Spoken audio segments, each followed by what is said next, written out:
أبو عمو الأهلاوي، ألف ألف مبروك. كل الأهلاوية 11 توقيت القاهرة، وفعلا فعلها أبطال الأهلي. بصراحة يا جماعة أنا يعني البطولة ديت بالأخص يعني تقارب القضية ممكن بالنسبة لي، يعني بالأحداث اللي حصلت فيها وكمية الاستفزاز اللي شفناها يعني. بس ده كله كوم يا أبو عمو، واخينا ديت اللي هوريه لك دلوقتي كوم تاني.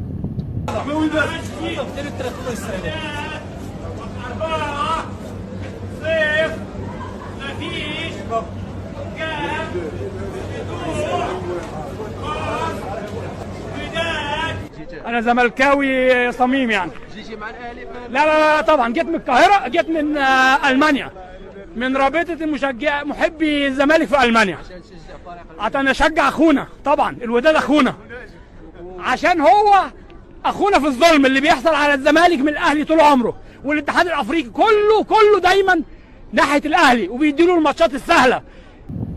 المهم اخينا ديت مش هقول لك مريض نفسي ولا حاجه يعني، ديت من بعض الزملكاويه، بقول بعض يعني، هو حياته كده يعني، هو متكدس. فاهم ازاي ان انا مظلوم في حياتي، وانا مظلوم بين اخواتي، وانا مظلوم بين اصحابي، وانا مظلوم في الشغل.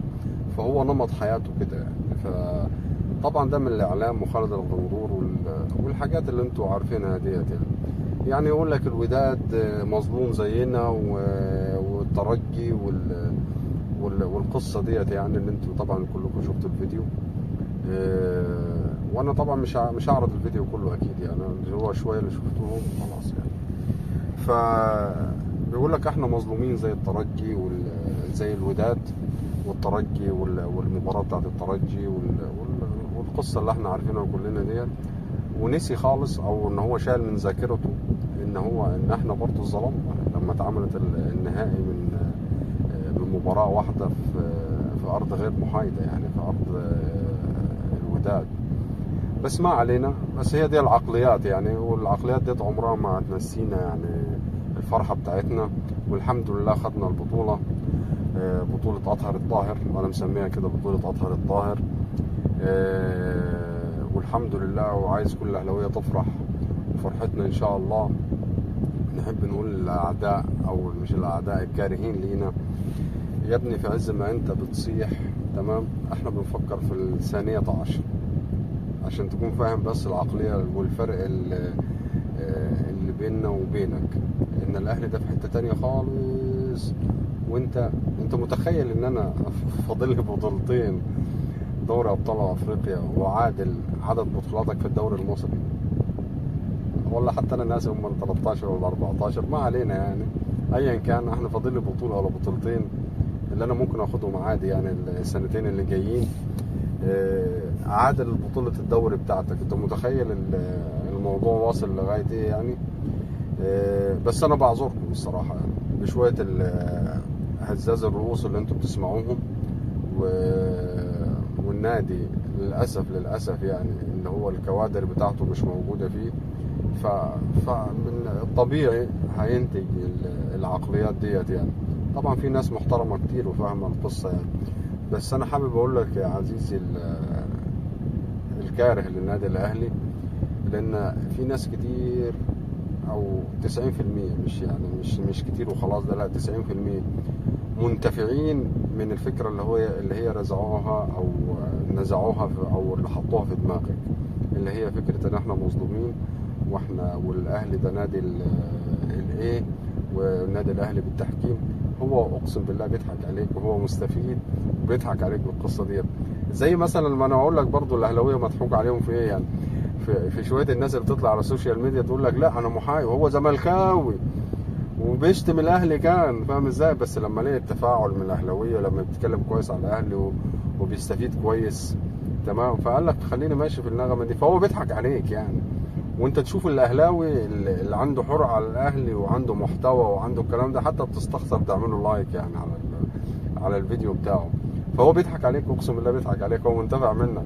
انا واثق 100% هو لما بيقعد مع اصحابه بيشتم فيك وبيقول لك شوفوا المتخلفين دول. طب اقول كلمه حلوه على الاهلي ويدوني لايكات ويوصلوني ايا كان الرقم ايه يعني. والله مش بتكلم على حد يعني معين، بس يعني هي دي النغمه اللي شغاله اليومين دولت يعني. حتى على الساحه تشوف ناس بتطلع تقول لك لا انا محايد وجمهور الاهلي ده احسن جمهور، بس انا زملكاوي. مفيش يا معلم الكلام ده في الكوره. انت زملكاوي ما بتحبنيش، انا عارف ما بتحبش، مش شخصيا انا يعني ما بتحبش النادي الاهلي، فاهم ازاي؟ تشجعه في مباراه نهائيه والكلام ديت انا اوكي معاك في القصه ديت. يعني في ناس ممكن تشجع النادي الاهلي في النهائي، وانا ضد فكره ان حد يقول لك ازاي انا اشجع الاهلي في النهائي او اشجع الزمالك في النهائي، مع ان الزمالك ما بيوصلش نهائيات كتير يعني، بس ما علينا يعني. لا انا بقول لك ممكن عادي، ما فيش اي مشكله يعني. طب ما انا ممكن اكون في بطوله افريقيا للمنتخبات ومنتخب مصر يطلع عادي، وتلاقيني في منتخب المغرب، منتخب الجزائر، منتخب تونس مكمل مع اي فرقه افريقيه تانية واشجعها، مع العلم ان هو لو خد البطوله هيقرب من بطولات مصر يعني عدد البطولات اللي خدها منتخب مصر. بس انا بالفطره بشجعه يعني. فانا من الطبيعي نادي الزمالك بيلعب مع فرقه تانية، تمام، والله العظيم ما مجامله ولا اي حاجه. شوف انا بقارنك بالمنتخب يعني، هشجعه والله عادي يعني، ما عنديش اي مشكله يعني في القصه ديت يعني. بس اشيل من فكره من الناس اللي في دماغي زي الراجل اللي شفناه اول الفيديو ديت، والناس اللي انتوا عارفينهم يعني، اللي هو اشكال خالد الغندور وهزاز الرؤوس والناس ديت، وهتلاقي الموضوع ماشي معاك بيس خالص. بس شيل الناس دي من دماغك وهتلاقي الموضوع بيس، وانت بتشجع مش بتشجع الزمالك، بتكون متعاطف مع الزمالك في المباراه النهائيه اللي احنا ما شفناش زيها كتير يعني. فمش عايز اطول كتير. الف مبروك، فرحتنا حلوه والحمد لله، الحمد لله خدنا البطوله ديت. ولعيبه الاهلي كانت لعيبه رجاله، وكل الجمهور اللي كان موجود في الاستاد في المباراه النهائيه في المغرب ليهم كل التحيه. في حاجه تانية والله نسيتها صحيح. انا متخيل لو الزمالك في المباراه ديت، هل مرتضى منصور كان هيقعد عادي ما يطلعش على المنصه يسلم ميداليات وياخد اللقطه والكلام ديت، ولا ايه بالظبط يعني؟ ده عشان تعرف، عايز اوري لك الفرق بين الاهلي واي فرقه تانية، مش هحدد اقول لك الزمالك بس اي فرقه تانية. بطوله افريقيا النهائي